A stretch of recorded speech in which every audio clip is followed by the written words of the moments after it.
Welcome back to the Flying Trout Podcast. We're back with episode 10, and this is gonna be a good one.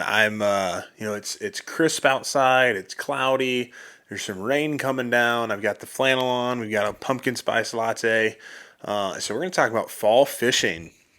The season is here. I think the first official day of fall was like yesterday or the day before, something like that. And so I think we're kind of right on there with time.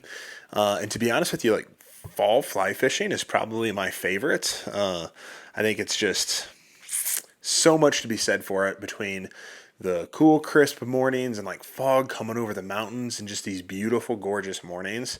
And then into afternoons that are just riddled with overlaying hatches and a bunch of different things. And truly, I think fall fly fishing has got to be my favorite. But before we get into it, I do want to talk just a little bit about updates, just as far as flying trout goes and that sort of thing, and what you can kind of expect from like the podcast and articles and stuff going forward. So we're gonna do, we're kind of been trying different things out for the first 10 podcasts or so, and trying to find like a nice rhythm. And I think really what's going to work well is just like once a month, because especially, the reason I started doing all this was I really wanted to write about fly fishing and do all that sort of thing. And that's really what I'm passionate about. And so in working on kind of this fall fly fishing over the last few weeks, I really reignited that passion. And so I want to keep pouring more into that. So we're going to go with like, one topic a month. And I'm going to write a really, thorough article on it and spend a lot more time and really just make sure those are like fully fledged. And then instead of reading that on here, what I want to try this time is just talking about the concept. And then if you guys, are interested in me reading them or whatever, then we can, maybe start to throw those in every now and again as well. But those would be for you guys to read on the Flying Trout website as well. And so that's kind of what to expect from that end.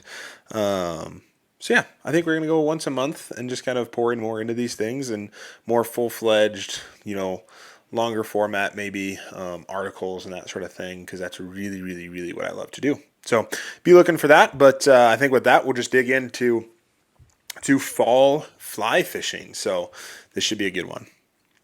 So what makes fall so special? I mean, everybody always romanticizes it and talks about it and all these things. And I think I definitely get in that mode of romanticizing this fall fly fishing. But I think truly some of the most beautiful, some of the coolest days I've ever had out on the river are during fall. And there's so many different things that go into that. Fall is probably my favorite season in general, just with, the crisp air. I love like the changing of colors, especially here in Colorado. It's just so cool to see, all of these trees change from bright greens to oranges and yellows and reds. Especially the aspen grove here is just amazing. And so looking at all those things.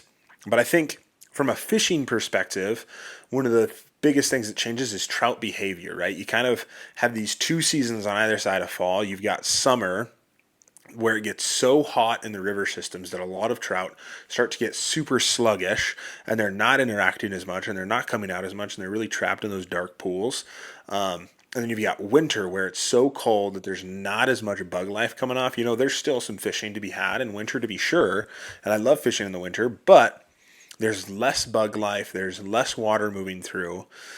And so fall is really the time when these trout really they have to fatten up, right? If they're going to survive winter, they have to have some fat stores on them. And so it almost creates this urgency in the trout, it seems like sometimes, where they're super hungry. And so they're a little bit less picky than maybe they would be, especially in highly pressured water. You can get out there and you can get away with a little bit more and you can throw some more things out there. And those trout are really going to key in on that. I think this is also the time of the year where, big browns will come after streamers, which is just an absolute blast to have some fun with. And so there's some different things like that.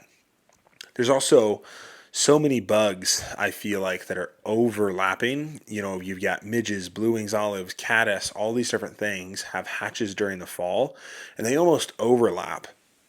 and we'll talk about this more later, but it kind of creates this cool challenge where, there might be multiple bugs hatching at one time, and you kind of have to figure out which one the trout are really keen in on. And I just think that's a super fun challenge during fall. So I think really it makes the whole fall feeling just feel electric, and it's kind of, these dog days of summer are kind of transitioning into this fully alive river, and even the trees are on fire with like oranges and yellows, and it's just super cool to be a part of and be into. And so I really think that's what makes fall my favorite, is just kind of this period of inaction. I mean, not completely, but you have summer that's a little bit maybe slower, especially towards the end when it's so hot in like July, August, and then you come into the beginning of September and then into October, and it's so cool and it's so much more comfortable to fish and all these different things. And so I think it just really creates an amazing atmosphere for fishing. So I also think it's just a little less crowded. Like summertime, everybody just wants to be out there, fair weather fishermen. It's nice and warm out, and so everybody's out there then. And honestly, I think my best days on the water have been when it's cold, wet, and rainy on fall days, because it's nobody else is out there. I've got rivers to myself, and those trout are really just keying in, and so it creates really, really memorable days. So we'll dig in a little bit more too. But I think, one of the really interesting things to think about is flies during the fall, because I think there's so many different options we have out there. I think, any conversation about flies for me normally starts with nymphs, right? Nymphs make up most of a trout's diet. And so it's what trout are eating the most of. They're picking off these nymphs consistently and getting after these. And I can't remember exactly what the statistic is, but I think it's something like 70% of a trout's diet all revolves around nymphs. And it's just what they're going to be eating the most, and it's really what I key in on the most. So I like to keep it pretty simple in terms of nymphs during the fall. I really key in on maybe 3 different nymphs and just kind of switch those out. And there's different variations in colors and stuff I'll use depending on, if it's overcast and it's cloudy. I might use something a little bit brighter just to kind of get that trout's attention. But if it's bright and shiny outside, I tend to go with something a little bit more natural looking, because I think it has a tendency to spook those fish off a little bit less, which is just a really good thing to have. So typically, I'm using a pheasant tail, a hare's ear, or a paragon, or I might be using, a combination of those, 2 or 3 of them, depending. And I really think the key there is using maybe some different sizes. Honestly, I've really gotten into, I pretty much never fish one nymph anymore if I'm nymphing, if I'm just purely nymphing. I'm either fishing 2 or 3 at a time, and I really try to think about that like, I want to feed the trout a buffet, right? Not like a fixed menu. Because if, we've all done it, right? Like you've gone to a wedding or a friend's birthday party or whatever, and, you show up there and they're having hot dogs, and you're like, I don't really like hot dogs, right? Well, then maybe you go hungry, or I don't know. It's a bad example, because if somebody offers me a hot dog, I'm taking it every time. But, if you have a fixed menu, it's going to eliminate some of those trout. And so, if it's a size 14 that you have tied on, or a size 16, maybe there's a certain fish in there that's looking for that, but maybe there's a certain fish that isn't. And it's, those fish could be on different sizes, or depending on the trout or whatever it is. And so I try to think about, doing a buffet where I'm giving those trout multiple options to eat, and so they can eat whatever they want. And then from there, once I have more information and I start catching fish, then I can start to kind of switch it up a little bit, right? So typically, I would say what I start off with is I'll typically start with like a size, typically a size 14, a pretty big nymph, maybe to go for like a stonefly or a larger blue wing, or, something like that. And so I'll go with a size 14, typically just a classic pheasant tail, nothing crazy, maybe an orange collar on that, but nothing too crazy there. And so I'll start with that size 14, and I kind of view that larger size as an attractor, right? It's something that's going to get those trout involved. So things like orange collars, that sort of stuff, I really like to have those on that size 14, that first fly.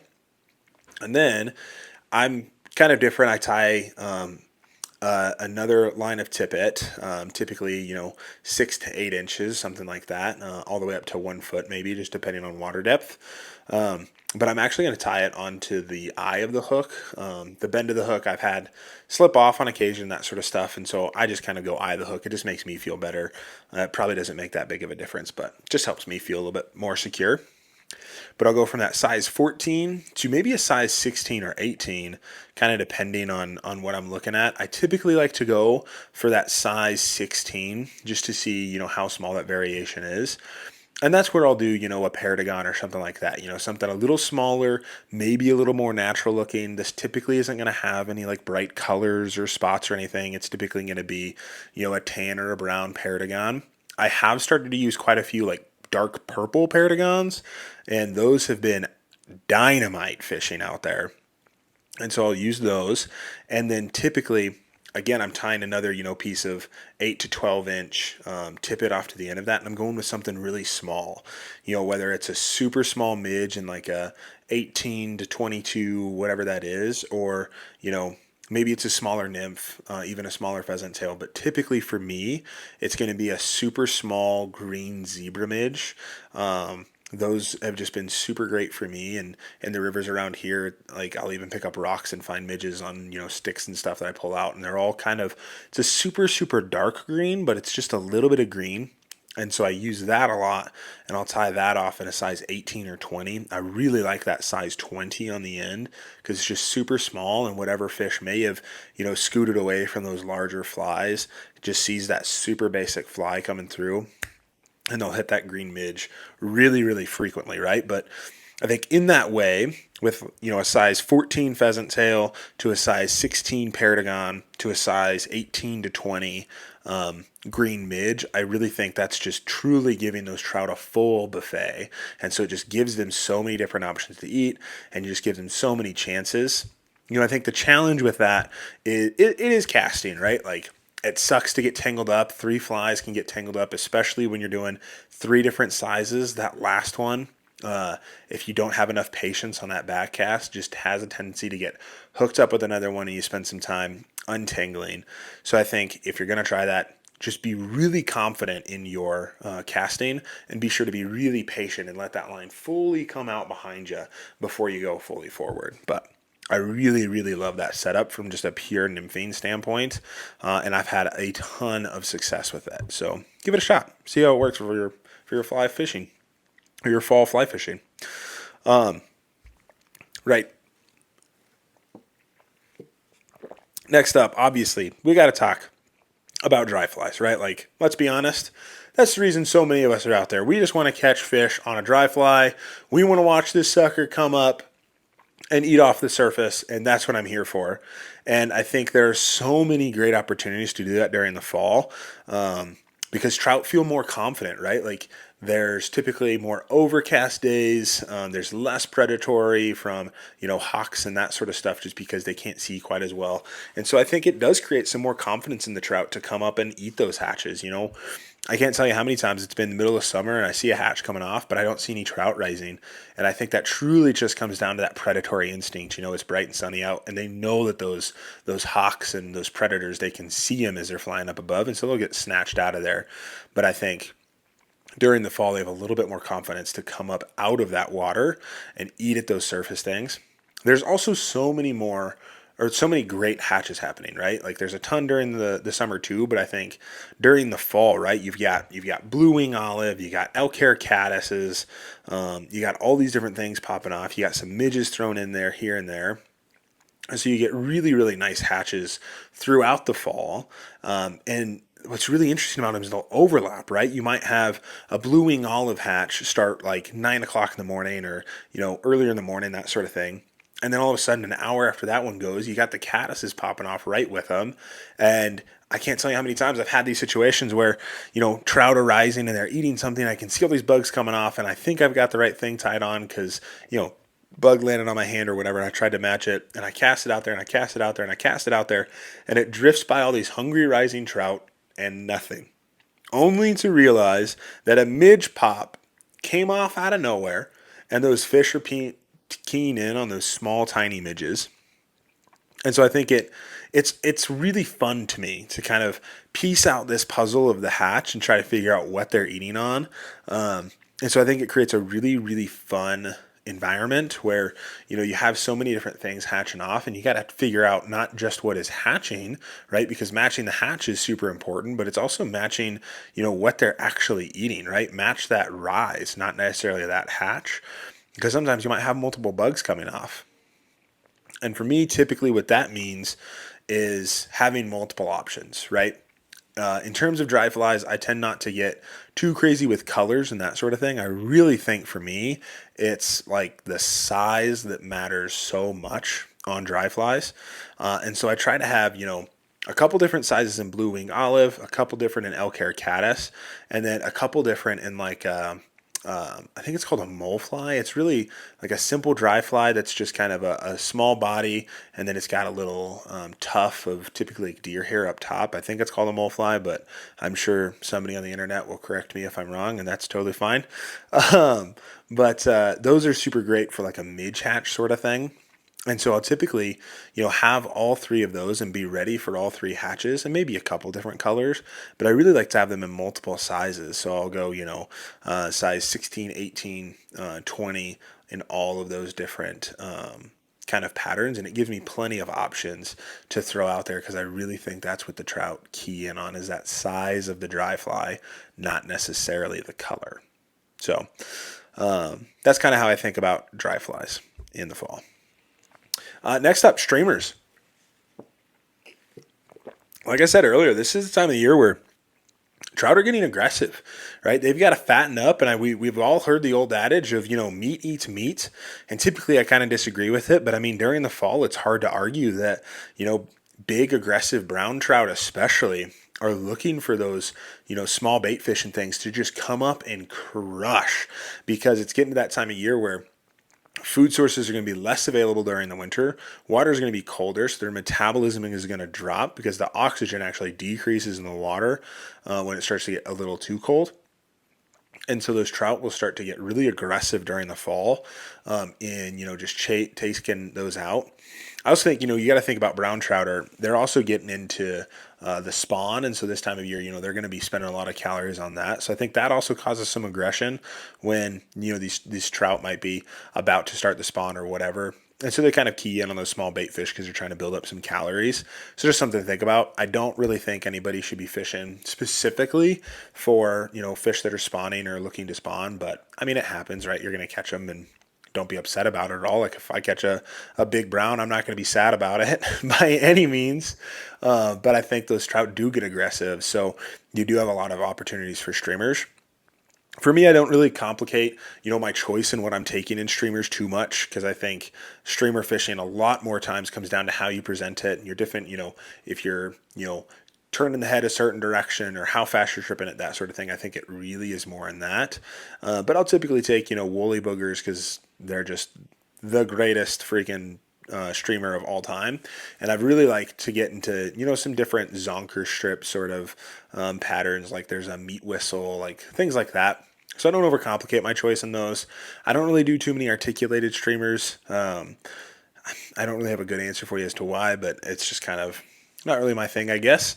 But I just take, a couple different sizes in streamers and just have them in the box just in case, ready to go. So that's kind of what I'm taking for streamers. Midges, kind of similar to nymphs. I really kind of group in my mind for fishing nymphs and midges. I know they're kind of different, but I fish them very much the same. And I fish them oftentimes together. I even talked about when I was talking about nymphs doing, pheasant tail to paratagon to a small midge. And I really think that's where those can shine. I think it's kind of small and subtle and something to just tack onto the end of your line that really helps you just kind of get that next level of success is just tying on a little midge, having it available because it is something the trout are eating all the time and it's the most consistent food form that's going to be in the river for them. So don't overlook midges. Be sure to have a couple in your box. I like to do a couple different colors. So I really like having red midges, green midges, black midges, and then sometimes I'll carry like a tan midge too, and just kind of run the gambit of those, typically in just sizes like 18 to 22, and that'll kind of cover me from there, and I'm really good to go for midges. So it's just nice to have on the end, especially if you're fishing like a nymph. It's super easy just to throw like one more midge on, and it doesn't complicate things too much. But I guarantee you, it will explode how many fish you're catching, and will just really, really help you out in just getting those numbers up a little bit. So now look, sorry, I'm really enjoying this coffee here. It's really good. So let's talk about trials of the season, right? Obviously, every season of fly fishing comes with its downsides. It comes with challenges and things that we have to overcome as anglers to really take our fishing to the next level and really overcome the season, right? Because I think any season you can catch a couple of fish in and you'll be good to go, right? You'll have a good time, you'll have some fun. But I really think that when we can go from overcoming these challenges, it really makes it where the fishing can become great, and you can catch so many more fish and you can catch better numbers and better sizes. But you really have to understand what these challenges are and how to overcome them, and that's really where you'll start to have a lot of success and a lot more fun while you're out there on the water. So I think the first thing that we have to talk about with fall is just elusive trout. Trout that are in low water, clear water. We're quite a ways away from runoff after the summertime and after the spring runoff. You kind of go through this long period, and oftentimes in many water systems the water gets pretty low, it gets really clear, and it makes fishing a little bit more challenging. It's easy to spook those fish, and so we really have to think about a few things when we're talking about this, right? We have to be approaching stealthily. And I kind of use that a little loosely because, it's fishing, right? You don't have to take it too seriously or overcomplicate this by any means. But I do think, if you're wading through the river and you're crashing through the water and you're just making all sorts of ruckus, I think those fish do kind of sense that, and they either spook down and they're not going to eat your fly, or they're just going to shoot up the river and you're not going to see those fish. And so it's just something to think about, right? Walk a little slower, be a little bit more sure-footed, feel really good about where you're going, and I really just think that'll help keep those fish kind of down in. And I think another part of that is just upstream wading, right? If you're coming downstream and crashing through the water, those fish are looking directly at you. A trout spends its basically entire life in a river system looking upstream because that's where the food's coming from. That's where everything's coming from, and they don't really worry about what's behind them. But I think if we're wading downstream, they're gonna see you, they're gonna bolt, they're gonna get out of there. So if you're not upstream wading, if you're not walking upstream into the current, you're really doing yourself a disservice. And so just start to think about that a little bit of come up from behind those fish. You'd be shocked at how close you can get to those fish. I mean, you could get up almost right behind them and net them if you wanted to sometimes. So I think just think about that a little bit. Just walk upstream, come up from behind those trout, and typically that helps me with my casting too, because I kind of think about casting one rod length up, one rod length over, kind of at this 45-degree angle, and that really helps me to cast that out there. And if I'm wading downstream, it just makes it a little bit harder to do that, right? So just think about that a little bit next time you're out there, is what direction are you coming from, and try to think ahead about what seams you're going to be fishing, what pockets you're going to be fishing, and how can you wade upstream in those in a way that you're going to approach the trout from a standpoint where they're not going to be able to see you, right? The other thing we have to talk about with elusive trout is just natural drifts, right? And I feel like a broken record because I think I talk about natural drifts all the time in these podcasts, but that really is the name of the game. And I think making our drifts the most natural we possibly can is really what sets us up for success. If you're jerking and twitching your line and moving that fly all over the place, the fish are going to know that it's not real, right? And so we have to be able to provide those drifts at a high level and get those looking as natural as possible, coming through that seam, looking like a food form that's coming through, and that's going to entice those fish. They know what it looks like. They see it all the time, and so they're really looking for that. And if it's twitchy, or if it's a little too fast or a little too slow because your line is, not where it needs to be and you haven't mended or whatever, it really makes that drift look just terrible, and those fish aren't going to eat it because it doesn't look like something that would actually be in the system. So it's really the ways you got to think about, overcoming those elusive trout. It's not something that's going to, break your day or anything, but I think that thinking about that a little bit will really take your fishing to the next level in fall. I think the main challenge we have to talk about in terms of fall fly fishing is the spawn, right? The spawn is happening, especially for brown trout right now is when they're kind of getting ready. And so these trout are, protecting their reds. And this is really the standpoint where, as people who fish for wild fish, we have a responsibility, I think, to make sure that we're protecting those reds, right? We all love fishing wild fish. We all love being able to do that. And it's really this time of the spawn that allows us to do that consistently. And so if you're going through and you're, walking on reds and you're fishing for actively for fish that are clearly over those beds and over their eggs and they're protecting those, then you're really, really, really setting up your river system for failure. To be honest with you, the survival rates of trout as is from an egg laying standpoint to what actually hatches into fingerlings to what actually becomes adult trout is abysmal, right? It's a hard life to be a trout, and it's really hard just to become a wild trout naturally. And so then you throw on, these guys in giant wading boots that are coming through and they're crashing through the river and they're walking right through there and they're stomping on all these eggs. Well, even if you don't kill the egg right there, if you step on that gravel bed, it's going to reduce the amount of oxygen that's in there and it's going to suffocate those eggs. And so those trout are never going to grow up to hatch those eggs and to become trout and to, be able to provide for future generations, or there won't be the trout that you will catch in 3 to 4 years or whatever that looks like. So we really have to think about how we're approaching the river, right? And so if you don't know what a bed of reds looks like, is typically they're going to be in low, kind of slow moving water. And so they should be pretty easy to see. This can be water that's ankle to knee deep, sometimes a little deeper, but typically not, because they really want that oxygen rich water coming through. And so you're going to have this kind of patch of gravel that looks really clean, right? You're going to have the rest of the riverbed that looks really sandy, really dirty, really gross. I mean, not gross, right? It's beautiful, but it is what it is. It's going to look really dark. And then all of a sudden you're going to have this patch that's, going to be maybe a couple feet long. It's going to be almost the shape of like a football, where it's a little bit more elongated than it is round, but somewhere between like a circle and a football shape. And it's going to be, this bed of gravel that looks really clean, right? Because what these trout do is they use their heads and they scoop up all of this gravel and they kind of dig out this nice little bed. And then the female will come along and lay the eggs. And then she kind of goes away and the male comes up and, he fertilizes the eggs, and then he's going to stand there and protect them. So typically what you'll see is this bed of clean gravel, and you'll have one trout. Sometimes you might have two trout, and they'll be over that, kind of protecting it from predators and making sure that nothing comes in and eats the eggs, right? So that's kind of what it looks like if you don't know. There's some great videos on YouTube and stuff, I'm sure, where you could go, watch this happen and you could kind of see what it looks like, just so that when you're out there and you're fishing, you kind of know what to look for. And here's the thing is, to be honest with you, if you're fishing that fish that is over those reds, number one, you're never going to catch him. He's not looking to eat anything. He's looking to protect those fish for a few days as they get settled, and he's not going to be eating out of there.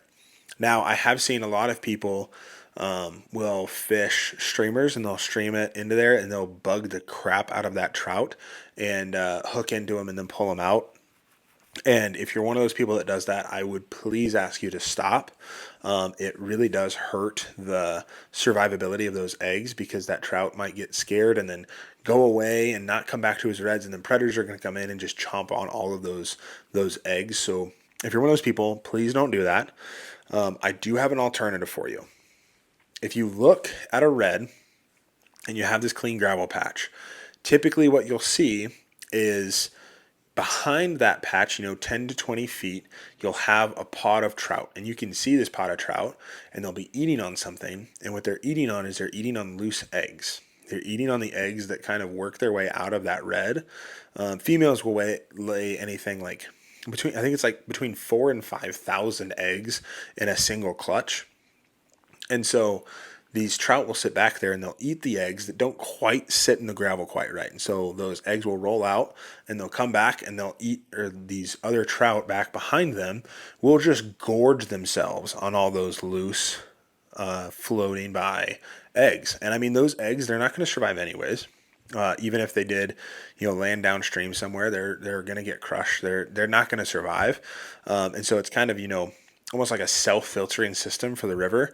And the thing you can do is take egg patterns and fish behind the spawning trout into these trout that are back behind, because the trout that are feeding on eggs aren't spawning. They're not spawning. They're not actively spawning.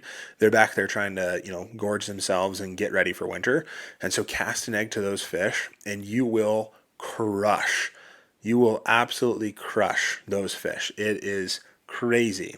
And egg patterns are super simple too. You basically get a ball of yarn and you stick it on a hook and you throw it out there, and they love to eat those eggs. So I know I said don't, fish for these fish and don't do that. So I try to give you alternative.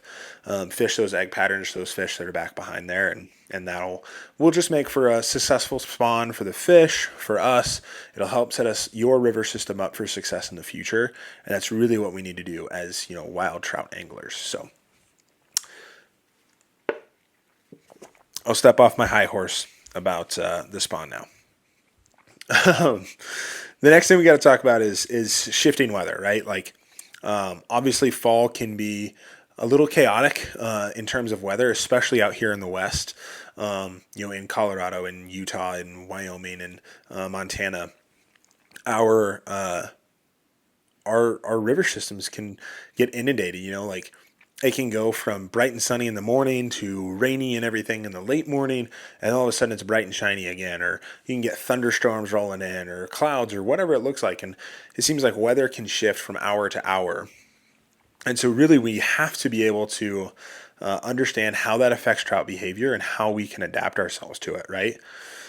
So I really think that these changes in the weather can really just, turn trout on in ways that's just hard to explain. Like, for instance, today it's rainy, it's drizzling, that sort of thing. And sometimes I'll go out there when it's rainy like that and I just won't catch anything. And I can't really explain why. And then the next day, after it becomes bright and sunny out, it's just like lights out fishing. Or the other is true. Like, sometimes I'll go out and it's bright and shiny and beautiful out and I won't catch anything. And the next day I'll go out when it's like rainy or whatever, or cloudy, and all of a sudden the fishing is just lights out awesome. And so I really think that what you're looking for in terms of that shifting weather from a catching trout perspective is truly finding those times when the weather has changed, when it's gone from sunny to cold, or when it's gone from cold to sunny, whatever that looks like. I really think it's when that weather changes that trout really get, interested in, for whatever reason. I don't know the science behind it. I don't know why, but those fish really seem to like those weather changes. And so when you're looking at weather and you're looking at the weather the next day, look for those periods where that weather is going to be changing or shifting and fish those changes. I've had a ton of success with that. So, all right, so that's kind of our challenges, right? So you've got elusive trout, you've got the spawn happening, and you've got this kind of weird shifting weather all throughout the season. So now what I want to talk about is, hey, how do we be successful, right? How do we be successful on the river during the fall to make the most of the season? Because it's fun to be out there during the fall. It's beautiful out. The trees are gorgeous. It's beautiful weather. It's a beautiful temperature. And so how do we make the most of this season in terms of catching, in terms of having a great time, in terms of enjoyment, and how do we really make the most of fall fly fishing? The first one we'll talk about here has a little bit more to do with weather, because I think there's another standpoint we have to kind of think about with weather, and that is layering, and it's how to stay comfortable. Because I'm going to be honest, I love being outside, but I hate being outside when I'm cold and wet. And I think all of us can agree on that. It's not a bunch of fun to be outside, freezing your butt off, hands shaking, that sort of stuff, especially when the fishing is good. I've had days out there where, I forget to wear, a hoodie or whatever, and I'm just so cold, but the fishing is so good that I stay out there for maybe longer than I should, and I end up getting sick, or I end up being out for a few days because I just, I've got a cold or whatever. And so over the years, I've kind of adapted what I think is a really, really nice way to layer for fly fishing. that really makes it versatile, because sometimes you might have a 70-degree day that all of a sudden turns into 50 degrees and wet, or you might start off in the morning with it being, cold and rainy, and then by mid-afternoon or late morning, it's going to be warm, it's going to be hot, and you won't really want to, be out there in your, super warm, heavy jacket or whatever that you wanted in the morning. So this is how I view layering, and this is something that I don't just use for fly fishing, but I use for pretty much every outdoor pursuit that I do, whether it's hunting or skiing or fly fishing or whatever that looks like. I use this kind of same formula for everything. So first off is a wool base layer. If you don't have a wool base layer, you need to go spoil yourself and get one. I got my first one a few years ago, and since then I've just been absolutely infatuated with them. I use First Light. I think First Light probably makes the best wool base layer on the market. But if you don't know much about wool, basically how it works is the wool that's sitting next to your skin will pull that the moisture from your skin. So let's say you're sweating or whatever. It'll pull that moisture away from your skin, and it holds it in the actual fabric. And then from there, it kind of holds all that water so that it can then evaporate off, right? And that process of it pulling it off of your skin actually creates warmth. So if it's super, super cold, that process creates more warmth, because it's actually doing basically the wool's chemically bonding to the water for a short time, and it's pulling that out, and that creates energy, which creates some warmth, which is just massively awesome. But the other thing about wool is that when it's hot and when your body starts to, get really cooking, that wool will actually also help you keep cool. And so it's kind of this weird dichotomy where this, garment will help keep you warm when it's super cold out, but it'll also help keep you cool when it's super warm out. And I don't know about you. I don't know what kind of witch magic that is, but I'm absolutely here for it, and I use it all the time. So what I would recommend is either like a 150 weight or a 250 wool base layer. Personally, I prefer using a 250, especially on my legs, because it's a little bit thicker, and that's a really nice weight. And then I'll typically bounce between a 150 and a 250, depending on how warm it's going to be.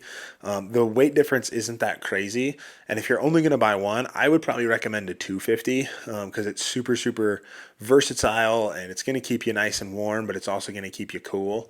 And it's just a really, really nice layer to have, especially as we talk about the other layers building on top of that. I think starting off with a natural fiber like that, number one, it's more comfortable on your skin. More people are going to have less adverse reactions to, a wool natural fabric than they are to, some synthetics and whatnot. Can just bug people's skin in different ways. So if you don't have a wool base layer yet, please check one out. And if you need recommendations, I recommend First Light, their Kiln series specifically, the wool Kiln. You just get that one. They make a pant, they make a top. It's perfect. I use it for everything, whether it's hunting or fishing or whatever it is. Just wool Kiln. It's fantastic. From there, what I'm thinking about is a mid layer, right? And this can kind of be as cheap or as expensive as you want it to be. A really basic version of like a mid insulation layer is just like sweatpants and a hoodie. Like, you can just keep it as simple as that if you don't want to spend a ton of money. I don't think this is something that you need to overthink a lot of. Now, on the other side of that, I do think that if you want to spend money, you can get some really awesome mid-layer systems that are just incredible. I don't actually own it yet, but again, First Light makes a new series called the Navigator series that is like this. It's like this micro fleece that kind of amplifies that wool and helps keep you warm and cool. And they make a Navigator pant and a Navigator hood. And it's absolutely my shopping list right now. I've tried it on a few times. I freaking love the thing. And it's probably one of the most versatile things I've ever seen. I know Sitka makes something very similar. The brand Cool makes a very similar top that I actually wore for a long time until I tore a hole in it and got a huge stain on it. And so I ended up getting rid of it recently, but I'm looking to replace it. But it's just this super thin micro fleece that helps keep you warm and insulated, but will also help keep you cool. And those things are just super, super nice. I can't remember exactly what the technology is called, but it's like a 37.5 or something like that micro fleece. Again, I'm sure somebody will correct me. But those are really, really nice. But if you don't have the money for them, I don't think it's something you need to freak out about and go out and buy right at this second. Wear your old, Carhartt sweatpants and, an old flannel or a hoodie or whatever, and that can be great mid insulation. The biggest thing that I would kind of push you for is, especially on the top, if you're going to be in some rainy environments, try to avoid cotton. Cotton can be, one of those things where if it gets wet, you're just going to be cold and miserable. And so try to get, either, wool or like a nice synthetic or something like that. Not to say that cotton's all bad, but when it gets cold and it gets wet, it's not the best garment for you.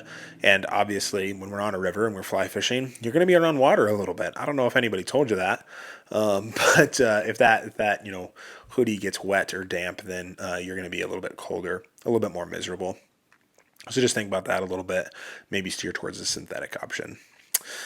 The last thing I like to think about in terms of layering for this season is having a waterproof outer layer, right? And obviously we all have waders, and so guess what? Hey, your bottom for your outer your waterproof layer, that's taken care of. You're good to go. Don't have to worry about that one. But I think something a lot of people overlook is they overlook a nice rain jacket or a wading jacket or something like that to really shed that water off. And the hard part about that is all the rain, if it's raining, is coming from up above and you're wearing these waders, and that stuff's just going to drip inside your waders, and you'll actually get wet and you'll get cold, and that just kind of creates some uncomfortableness.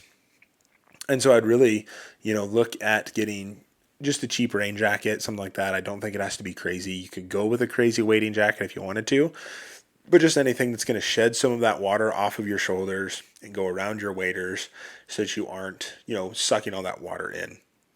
So from there, that's kind of my layering system and kind of the basis for basically everything I do. If it gets really cold, I might add another layer of mid insulation, go from, I'll do like a wool base and then like a long sleeve t-shirt and then like a hoodie or something. And that really just helps keep me in, but it's really that mid insulation that you can play with a little bit depending on how cold you are. So that's kind of the introduction to layering. Maybe that's something we need to talk about more. Give you guys some more. So if you want to hear more about layering, I absolutely love talking about clothing systems. Weirdly enough, I don't know what it is. I love outdoor clothing systems. So if something you guys want to hear more, let me know. And I'd love to, maybe we do a whole podcast on that or, a video or whatever. So let me know. Another great strategy for success, just in terms of kind of shifting focus to catching trout, is water reading, right? Reading the water has got to be one of the most important things in fly fishing by far, because, really, if you can find where the trout are, you can find success, right?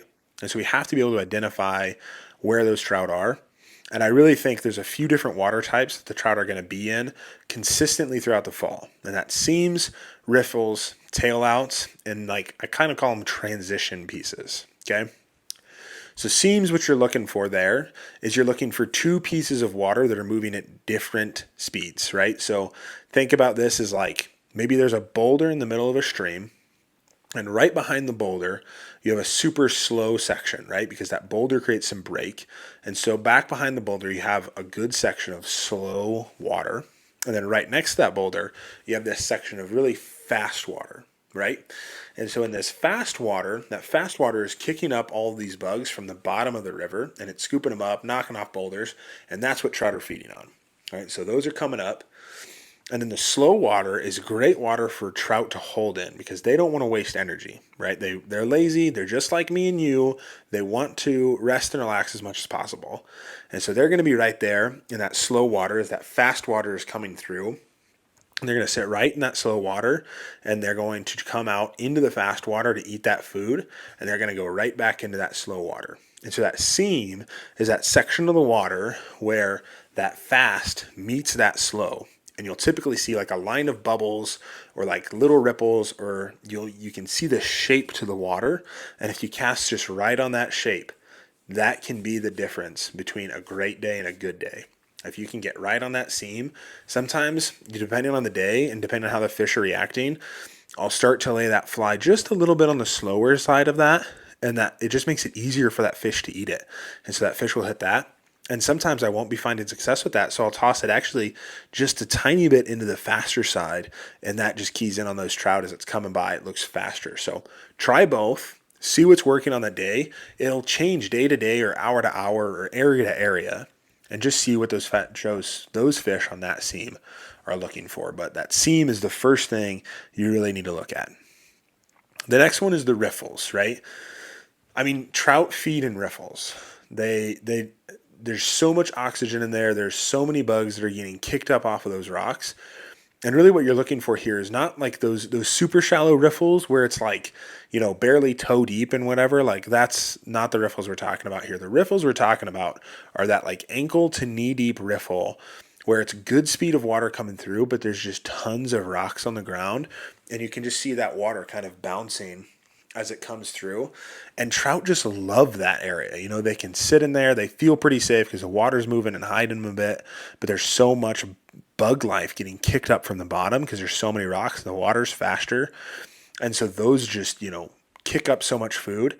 And so as you pass those riffles, just lay out, a couple of casts in here. I don't think it's an area that I really like hit one area over and over and over again. I'll kind of like lay a cast out. I'll walk a few feet up, I'll lay another cast out, I'll walk a few feet up, I'll lay another cast out. But sometimes I'll catch fish on almost every single one of those casts because those fish just feed in the riffles. They just do. Next section is tail outs. Tail outs of rivers are probably the most productive areas that I fish. I love a good tail out. And so what you're looking for here, if you don't know, is you're looking for an area that goes all of a sudden from really fast water and then it breaks out into slow water, right? And so typically this goes, the water's shallower, it's fast moving, it's coming through, and then maybe it has, a small waterfall, or maybe it breaks past a few boulders, a line of boulders or whatever, and it pours out into this section that just all of a sudden gets deep and slow, but you still have this little bit of water coming through there and knocking off over all these boulders and everything. And that's what I'm looking for in a nice tail out. I'm going to pack, let's say it's a line of rocks right here and that water is coming over just like with a small little drop and it's really deep right there. And that's just perfect for me. I'm going to cast that fly right to that line of rocks. And typically I'm going to fish a little bit heavier so that I can get that fly down deep and fast. And those fish are just going to be sitting right behind that rock wall. You'll get it right in front of them. And it's lights out fishing. You have so much fun at tail outs. They're great little pieces to fish. And typically what I like to do is I'll nymph them. And I'll get those 3 nymphs in there super deep, super fast. Get in there. I'll catch a fish, let that one go. I'll catch another one. I'll try to rip that through. And then once I feel like I fished that really well and there's no more fish in there, what I really like to do is I take a streamer and I'll just rip a streamer through there and just see if I can catch, one more fish. I don't like to start with streamers in them because I think sometimes it can spook those fish away from the tail out, but I'll finish with that streamer after I've done my nymphing, and sometimes it'll help me catch a 1 or 2 more fish out of that hole. And so it's really just maximizing that space. The other piece that really works is transitions. So kind of like tail outs, but any area where it goes from fast to slow or slow to fast, I think those fish will really hang out in those areas. So that can be at tail outs, or it can be at the heads of runs, where the water is about to start picking up. Those fish will hang out right ahead of that, where it goes right in that transition period from slow to fast water. And they'll just hang out right there, picking up whatever last little fish they can, or little snacks they can get before that water gets really fast. So check out those too. Don't overlook them. We kind of talked about this a little bit in challenges, but just stealth and approach. And I'll just kind of reiterate quickly here. But I think patience is key, right? Like sometimes I definitely get there where I want to catch a fish really bad, and so I rush a cast, or I rush some wading or whatever, and I spook some fish, or I tangle my line, and it just doesn't make for a fun day. And so really just have some patience out there, slow down a little bit, remember why you're out there. It's not just to catch fish, but it's also just to have a great time in this just crazy creation that we get to live in. And so just slow down and have some fun out there. And I know I talked about it a lot, but just don't walk downstream. Walk upstream all the time, and it's going to help your fish, your fishing, and your catching so much.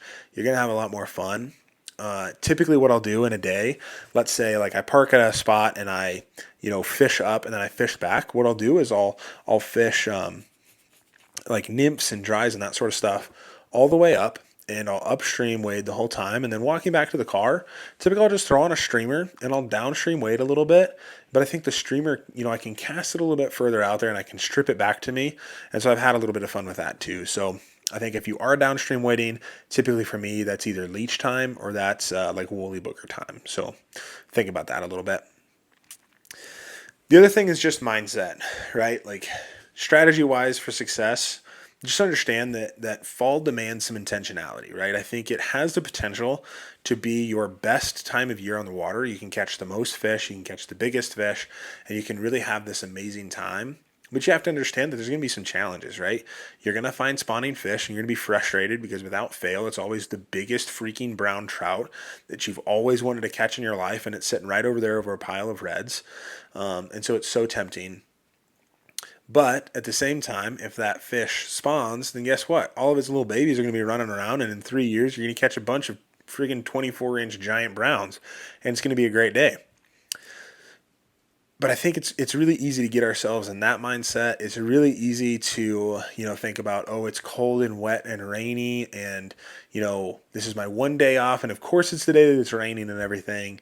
But I think if you can just control that mindset a little bit and come from the angle of getting to fish in this amazing creation, getting to have some amazing days on the water, whether you're catching fish or not, and just enjoying the time out there, I think it just makes fall such a fun time of year to fish. So that is fall fly fishing.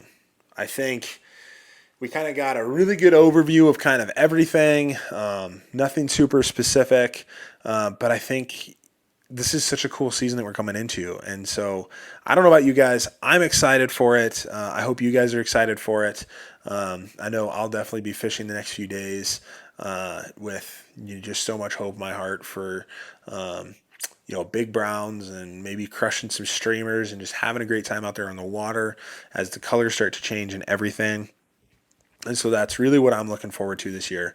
But I want to hear from you guys. Let me know, like, what are you guys looking forward to in terms of fall fly fishing? Like, do you love it as much as I do? Do you not like it? I'd be really curious just to know what you guys think about fall. I think it's my favorite. So with that, we're going to kind of wrap up this episode. Thank you guys for listening. If you guys like what we're doing here, or, you have an opinion on if we should keep reading articles or stop, or if you liked this format a little bit better than kind of the reading articles and talking about it, it's kind of fun for me because I could just sit here and talk about trout all day. But let us know, drop a comment, drop a like. It's been super fun just to interact with you all. And so, if you're wanting to support the show, I will absolutely take money donations, but I don't ever want anybody to feel like they have to. And so, send out, a like, a comment. Those things help so much. 5-star ratings on Apple Music and Spotify help more than you know for small little podcasts like this. So if you guys can just keep helping me throw this out there and get more people involved in our little flying trout world, I would appreciate it so, so much. And I guess with that, we'll see you guys next month for episode 11. So until then, we'll see you out there.